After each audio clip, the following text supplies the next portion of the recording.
All right, today I'm going back to my roots and I'm going to be showing you all how I made this beautiful Polish sausage with the help of my dad here. We've done this a couple times on the Weber Smoky Mountain. I think we've got it down. I'm going to go ahead and show you all how we made it, give you the recipe for the Polish sausage, and then how we use the Weber Smoky Mountain to go ahead and smoke these up. Okay, so here is the spread of meat that we have for this sausage. What we're going to start with here is this is some back fat. So this is just pure fat that we're going to be adding to the mixture itself. Here we also do have pork loin, and then you've got some bacon as well. This is all uncured. This is all just fresh meat. Then we've got a few different cuts of pork shoulder butt, just smaller cuts, larger cuts. And here we also have some pork tenderloin, so that it's a good mixture of fatty meats as well as lean meats. And then here we also have fresh garlic being grated. I should say peeled. It's ready to be grated. So that's the spread of meat that we're going to be using. Let's go ahead and get this meat cut up and then get this meat stuffed into the sausage casings here. So obviously here you just want to cut these down into chunks that'll fit into your grinder so that your grinder doesn't have to work too hard. In this case we are going to be using a hand grinder because it's what we've got on hand here. Yeah, we're just going to go ahead and keep dicing this up.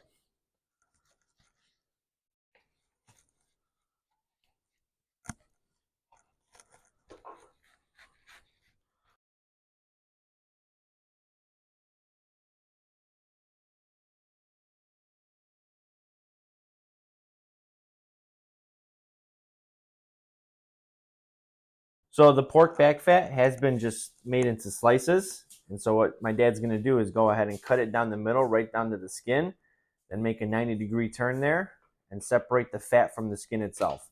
We're not going to be using the skin. The skin just came on the product itself, so we're just going to get it all separated. And as you can see, manhandles that skin right off. So again, all we're doing right now is dicing everything up. We're keeping the fattier cuts separated from the leaner cuts. And then we'll get that all mixed together later on when we're grinding and then actually mixing the meats itself. So we're going to go ahead and continue on with getting this all diced up. All right, so here is the game plan. What we're going to be doing is first running the fat as well as the garlic through with this smaller wheel for the grinder. And then after that, what we're going to do is, again, with the fat, smaller wheel, once we get that all ground up, then we're going to come in with the lean meat. Whoop, watch out. We're going to come in with the lean meat on a bigger grinder as well. So first things first is let's go ahead and get the fat ground up. All right, so also what you want to remember is make sure that you do have your parts that are going to be touching the meat go into the freezer for a bit. It's going to help the grinder get that cut up a lot easier. So we're going to go ahead and get started again here with some of this fat.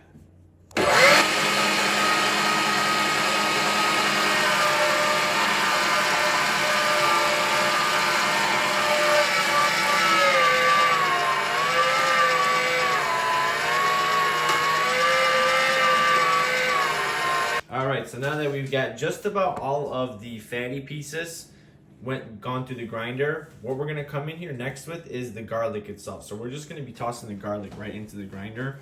And again, this is gonna have to get mixed up really well so to be that we can incorporate that garlic flavor everywhere. But like I said, what we're gonna do is toss some of the garlic in there so that we can get it into the mixture, and then we'll finish up with some of the fattier pieces and some of those meat pieces to push it all through out of the actual tube of the grinder. So let's go ahead and move with that next.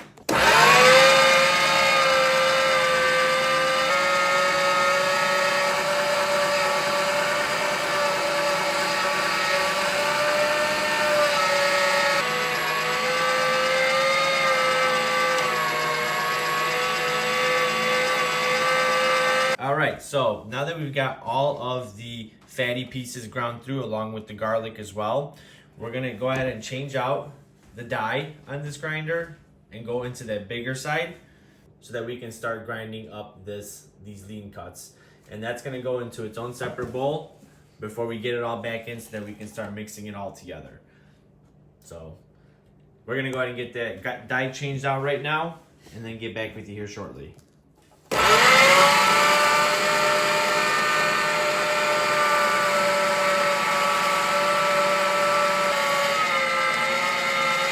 All right, so arguably the hardest part of this is coming up now. What we're going to be doing is mixing all this together by hand, and that's where the hard part comes in because this is a lot of meat to be moving and you have to get it done really well. This is going to be about at least 30 minutes of mixing. We've already got the fat in there, we've got the garlic in there, we've got the lean meat in there. What we're going to add here now also is salt and pepper. And then as we go, as we mix it, we're going to fry it up on the pan to make sure that it's tasting well. Again, make sure that it's seasoned right, because if you could tell that it's seasoned right when you just cook it up on a pan, then it's going to be just fine in the sausage itself. So again, no exact ratios here. This is going by taste, so just make sure that you're liking what you're making here. So we're going to go ahead and get to mixing this now. All right, and as you can see here, the way my dad is mixing, this is kind of just a bottom to top motion that you're going to be doing, and then pushing it all in, so that again you're getting a good mixture. As you can already see there, it's already mixed pretty well, where you can see the fatty pieces and the meat pieces all combined nicely. All right, so it is cooked up here. Let's go ahead and just give it a taste. Could do with more salt. All right, so it was determined again by multiple taste tests that there is not enough salt as well as not enough pepper. So we added some salt and pepper as well as some more water. You can see at the bottom there that's going to get mixed in so that this nice kind of pasty consistency, and that way it's going to stuff into the sausage nicely without any air pockets. So let's go ahead and get back to mixing.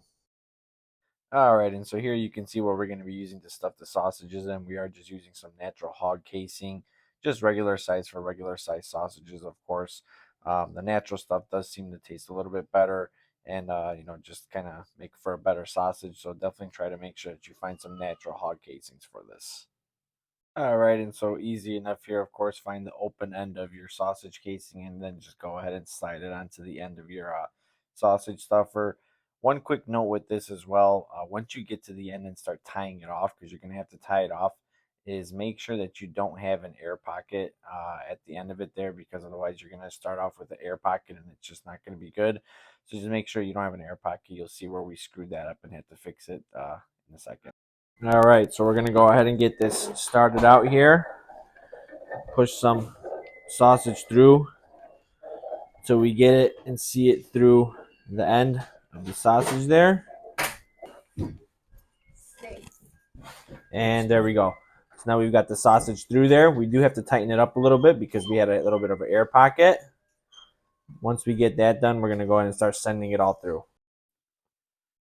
And so now we are stuffing in. This is at regular speed with a hand stuffer. You kind of got to work quickly to make sure that you're, getting enough sausage through.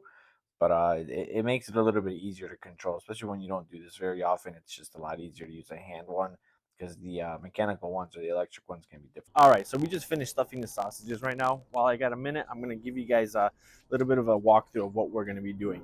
So we do have a Weber Smoky Mountain here that we're going to be using for this sausage.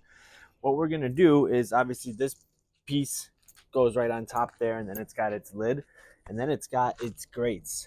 What we're going to do is we're going to have, it's going to be hard to explain without showing you. I'll show you guys in a minute, but basically we're going to have bars going across this way, and the sausage is going to hang from there.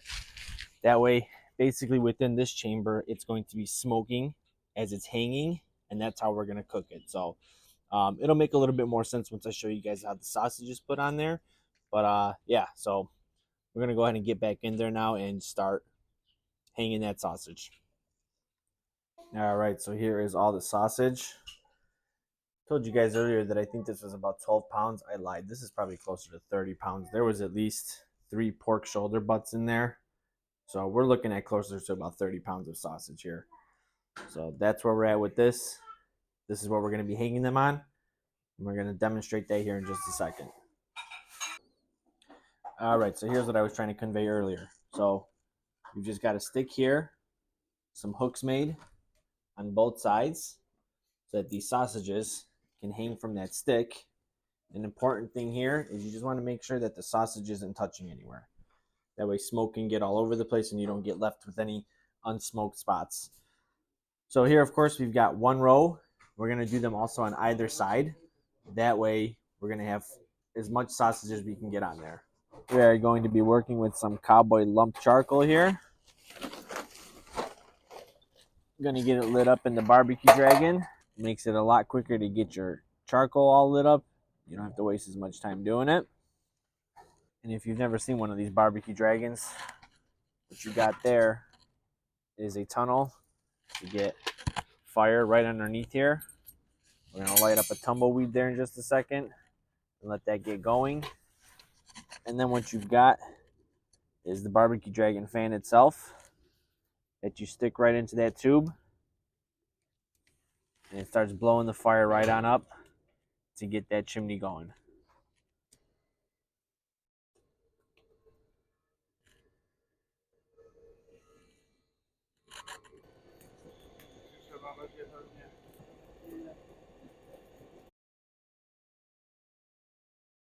All right, also, I want to talk a little bit about the trimmings that we had there. There's a saying that goes, don't ask how the sausage is made, or something to that effect.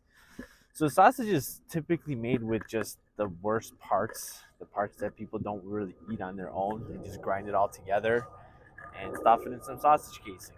Well, what we wanted to do is make a sausage that's made with good quality meat, and it doesn't have any pieces of chewy meat in there, so that every bite is just about perfect.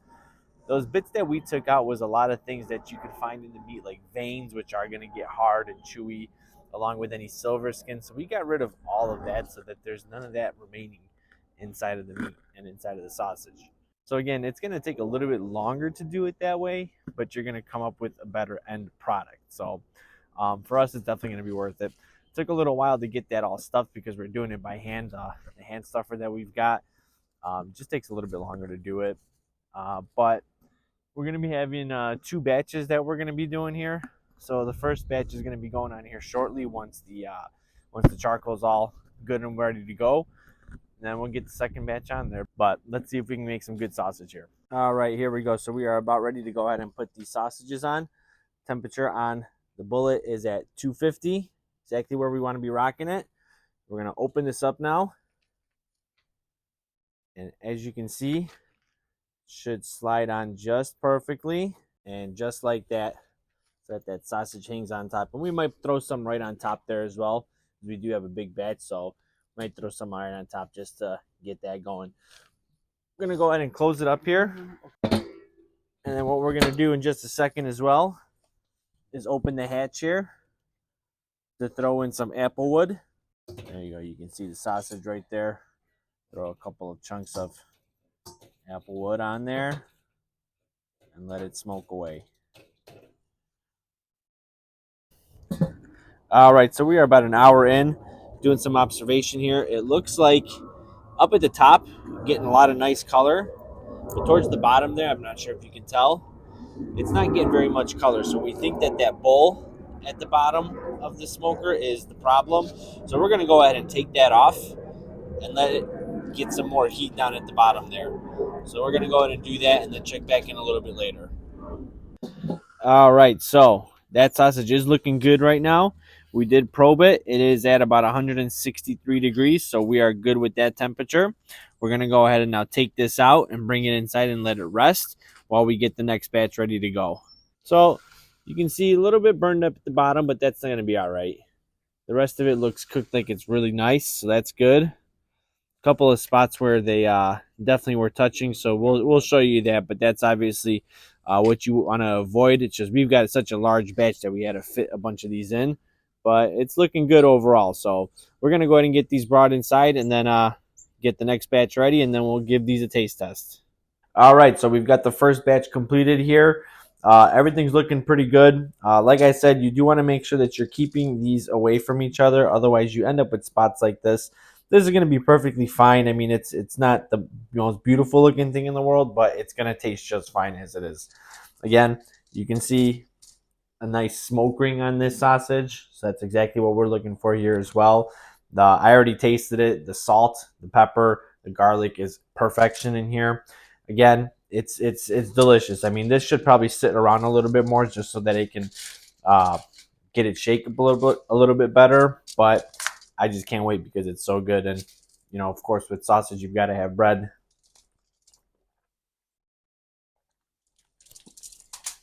So again, once this cools down, those flavors are gonna get to know each other even better, and it's gonna taste great just like that too. Out of the fridge, this is gonna be great even cold, no problems there. Now, a couple of lessons learned when you're using the Weber Smoky Mountain for this. When you put sausages and you wrap them, let me see if I can find. If you wrap them around on that stick, wrap them tighter so that they're up higher. Otherwise, what you're gonna run into is it's what we ran into is where the bottoms are a little bit more cooked than the tops. And so again, not the end of the world. It still tastes perfectly fine, but you're gonna get that difference in color where you see it's a little bit darker here, a little bit lighter here. So we're still very happy with the result because the result is great. It came out great, and again, follow this recipe and you're gonna end up with a pretty good Polish sausage. So uh, thanks for watching. Please like, comment, and subscribe on the video. Let me know if you guys do anything different. For any of my Polish people out there, let me know what you guys think of this as well, and we'll see you next time.